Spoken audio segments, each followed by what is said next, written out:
इस बीच पाकिस्तान ने हमारे डीजीएमओ से युद्ध विराम की गुहार लगाई थी और भारत ने शांति की खातिर दुश्मन की गुजारिश मानी थी। लड़ाई की शुरुआत पाकिस्तान ने की और फिर युद्ध रोकने के लिए गिड़गिड़ाया भी पाकिस्तान। बात बस इतनी सी ही है, लेकिन अमेरिकी राष्ट्रपति डोनाल्ड ट्रंप इसका क्रेडिट लेने की कोशिश में।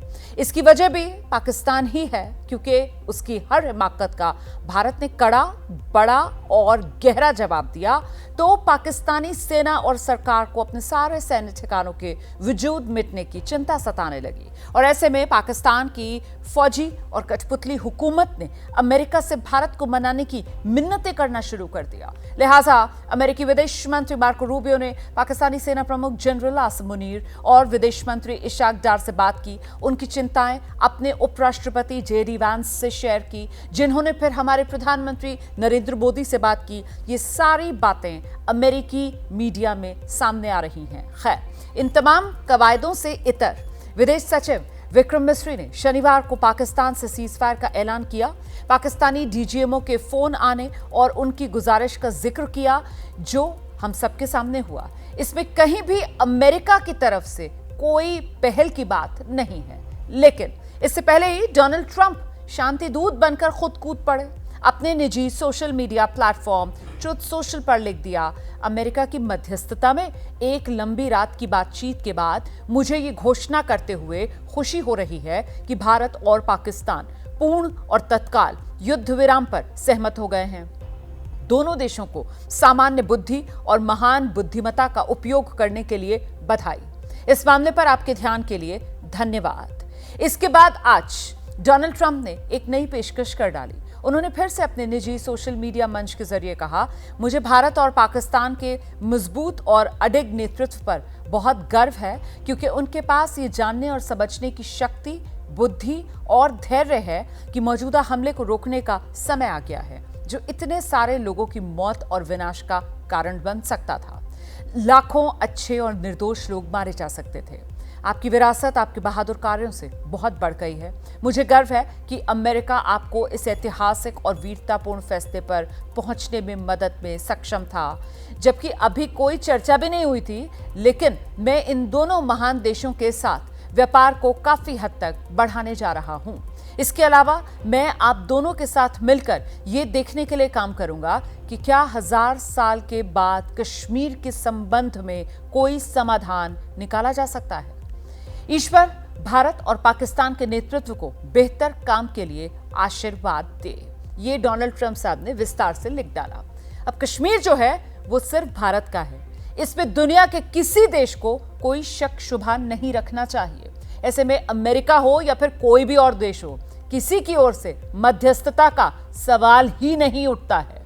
फिर सूत्रों के मुताबिक भारत सरकार ने आज एक बार फिर से ये साफ किया कि कश्मीर पर हमारी स्थिति बिल्कुल स्पष्ट है।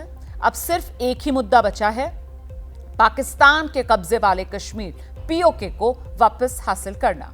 इसके अलावा और कोई बात नहीं। अगर पाकिस्तान आतंकवादियों को सौंपने की बात करता है तो फिर भारत बात कर सकता है। इसके अलावा हमारा किसी और विषय पर कोई इरादा नहीं। हम नहीं चाहते कोई मध्यस्थता करे। हमें किसी की मध्यस्थता की कोई जरूरत नहीं है। सूत्रों के हवाले से भारत ने कश्मीर पर अपनी स्थिति को एक बार फिर से स्पष्ट किया है कि पीओके की वापसी के अलावा बातचीत का और कोई मुद्दा नहीं है। इसके अलावा पाकिस्तान अगर आतंकवादियों को भारत को सौंपना चाहता है तो बातचीत कर सकते हैं। इसके अतिरिक्त किसी और मुद्दे पर पाकिस्तान के साथ कोई बातचीत नहीं होगी और कश्मीर के मामले में किसी तीसरे देश की मध्यस्थता को स्वीकार नहीं किया जाएगा। भारत सरकार के सूत्रों से यह बड़ी जानकारी सामने आई। क्योंकि डोनाल्ड ट्रंप ने हमारे विदेश सचिव के ऐलान से पहले ही सोशल मीडिया के जरिए युद्ध विराम की ब्रेकिंग न्यूज दे दी थी। फिर खुद को शांति दूत साबित करने की जल्दबाजी में उन्होंने कश्मीर पर भी बयानबाजी करना शुरू कर दिया। ऐसे में इस पर अब राजनीति गरमाई है। युद्ध के बादल छटते ही राजनीति के बादल आज से फिर घिराए। किसने क्या कहा, अब ये जरा देखिए आप। हम सबको बड़ा आश्चर्य हुआ जब सीज फायर की जो घोषणा है वो अमेरिकी राष्ट्रपति ने करी, और जो उन्होंने अपने सोशल पोस्ट पर लिखा है उस पर भी हमको ध्यान देना चाहिए।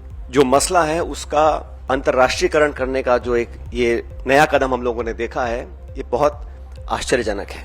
नरेंद्र मोदी और सेना दोनों ने देश का सर ऊंचा किया है। कुछ लोग हैं वो ऐसा कहते रहेंगे, प्रधानमंत्री देश की सेवा करते रहेंगे।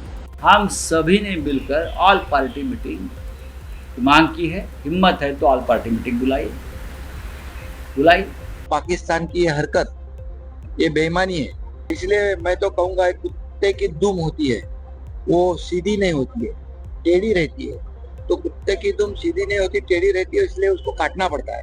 तो ये काटने का काम जरूर, अगर नहीं सुधरेंगे पाकिस्तान तो हमारे देश के जो प्रधानमंत्री नरेंद्र मोदी जी है मुंह तोड़ जवाब देंगे। देखिए, युद्ध के लिए मुकाबले में दुश्मन का भी मजबूत होना बहुत जरूरी होता है। ऐसे में आप जानते हैं कि भगवान कृष्ण को संसार का सर्वश्रेष्ठ रणनीतिकार माना गया। कुरुक्षेत्र में जब अर्जुन ने अपना गांडीव रख दिया था, तब कृष्ण ने ही उन्हें धर्म और कर्म का मार्ग दिखाया, युद्ध के लिए प्रेरित किया। लेकिन यथार्थ में जब आप देखेंगे तो स्वयं कृष्ण भी युद्ध को शांति के मार्ग का अंतिम उपाय मानते थे। ऐसा ना होता तो महाभारत से पहले वो दुर्योधन को समझाने और पांडवों को सिर्फ 5 गांव ही देने का प्रस्ताव लेकर क्यों जाते। यूं समझें आप, भारत ने उसी कृष्ण नीति पर चलकर पाकिस्तान को सुधरने का ये एक और मौका दिया है। और जैसा कि मैं पहले कह रही थी कि बराबरी का दुश्मन भी चाहिए होता है युद्ध लड़ने के लिए, लेकिन यहाँ तो सामने पाकिस्तान जैसा एक कंगाल मुल्क है जिसका वजूद विदेशी कर्ज पर टिका हुआ है। इस हालिया तनाव की वजह से एक अच्छी खबर सुर्खियों से गायब हो गई, और वो ये कि अंतर्राष्ट्रीय मुद्रा कोष यानी IMF का अनुमान, जिसके मुताबिक भारत इस साल के अंत तक दुनिया की चौथी सबसे बड़ी अर्थव्यवस्था बनने जा रहा है। 2025 के अंत तक हमारी अर्थव्यवस्था $4,187.02 बिलियन तक पहुंचने की उम्मीद है, जबकि IMF के ही अनुमान के मुताबिक पाकिस्तान की अर्थव्यवस्था सिर्फ $13.9 बिलियन तक ही पहुंचने का अनुमान है। मतलब हमारी अर्थव्यवस्था पाकिस्तान से 300 गुना ज्यादा बड़ी। तो एक तरफ दुनिया में हमारी पहचान आत्मनिर्भर भारत की, और दूसरी ओर पड़ोसी मुल्क की पहचान कर्ज में डूबे एक देश की, क्योंकि अभी अभी उसे IMF से 2 अलग अलग फंड में $2.4 बिलियन का कर्ज मिला है। ऐसे में लंबे युद्ध का नुकसान जाहिर तौर पर हमारे आर्थिक विकास पर पड़ता, जबकि पहले से बदहाल और तंगहाल पाकिस्तान तो और भी गर्त में चला जाता, क्योंकि युद्ध का अंक गणित हमेशा नुकसानदेह होता है। दुबई के फॉरेन अफेयर्स फोरम के मुताबिक छोटी अवधि के पारंपरिक युद्ध में भारत को रोजाना 1,460 करोड़ रुपए से लेकर 5,000 करोड़ रुपए तक का नुकसान उठाना पड़ता रोजाना, जबकि लंबे युद्ध का खर्च हर दिन 1.34 लाख करोड़ रुपए तक जा सकता है। वैसे देश के आत्मसम्मान के सामने तो देखिए ये खर्च कुछ भी नहीं है, और यही वजह कि भारत ने पहलगाम आतंकवादी हमले का बदला लेने में कोई कोताही नहीं बरती और पाकिस्तान और उसके कब्जे वाले कश्मीर के 9 आतंकवादी अड्डों को बुरी तरह बर्बाद किया। 100 से ज्यादा आतंकवादियों को हमने मार गिराया, लेकिन आतंकवादियों के खात्मे से पाकिस्तान तो बौखला गया और जवाब में उसने हमारे नागरिकों, सैन्य ठिकानों को निशाना बनाने की नाकाम कोशिश की, जिसके जवाब में हिंद की सेना ने पाकिस्तान के दर्जन भर सैन्य ठिकानों को मिट्टी में मिला दिया, जिसका नतीजा यह हुआ कि दुश्मन ने घुटने टेक दिए। उसकी ओर से युद्ध विराम की गुहार लगाई गई, क्योंकि आतंकवादियों और कि पनाहगारों को सबक सिखाने का मकसद भारत का पूरा हो गया था। ऐसे में भारत ने भी युद्ध विराम पर पाकिस्तान की ये गुजारिश मान ली। वैसे भी 3 साल से जारी युद्ध के बाद अब रूस और यूक्रेन में युद्ध विराम की चर्चा तेज है, तो हमास के बड़े नेताओं के खात्मे और गिने चुने बचे बंधकों की वापसी के बाद इजरायल की ओर से गाजा जंग खत्म करने की संभावना भी अब प्रबल है।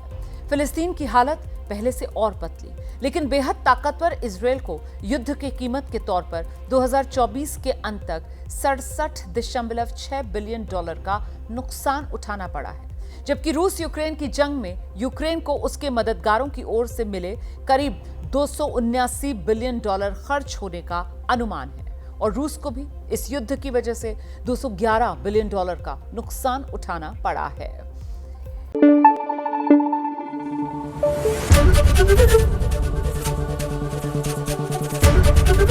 ABP न्यूज आपको रखे आगे।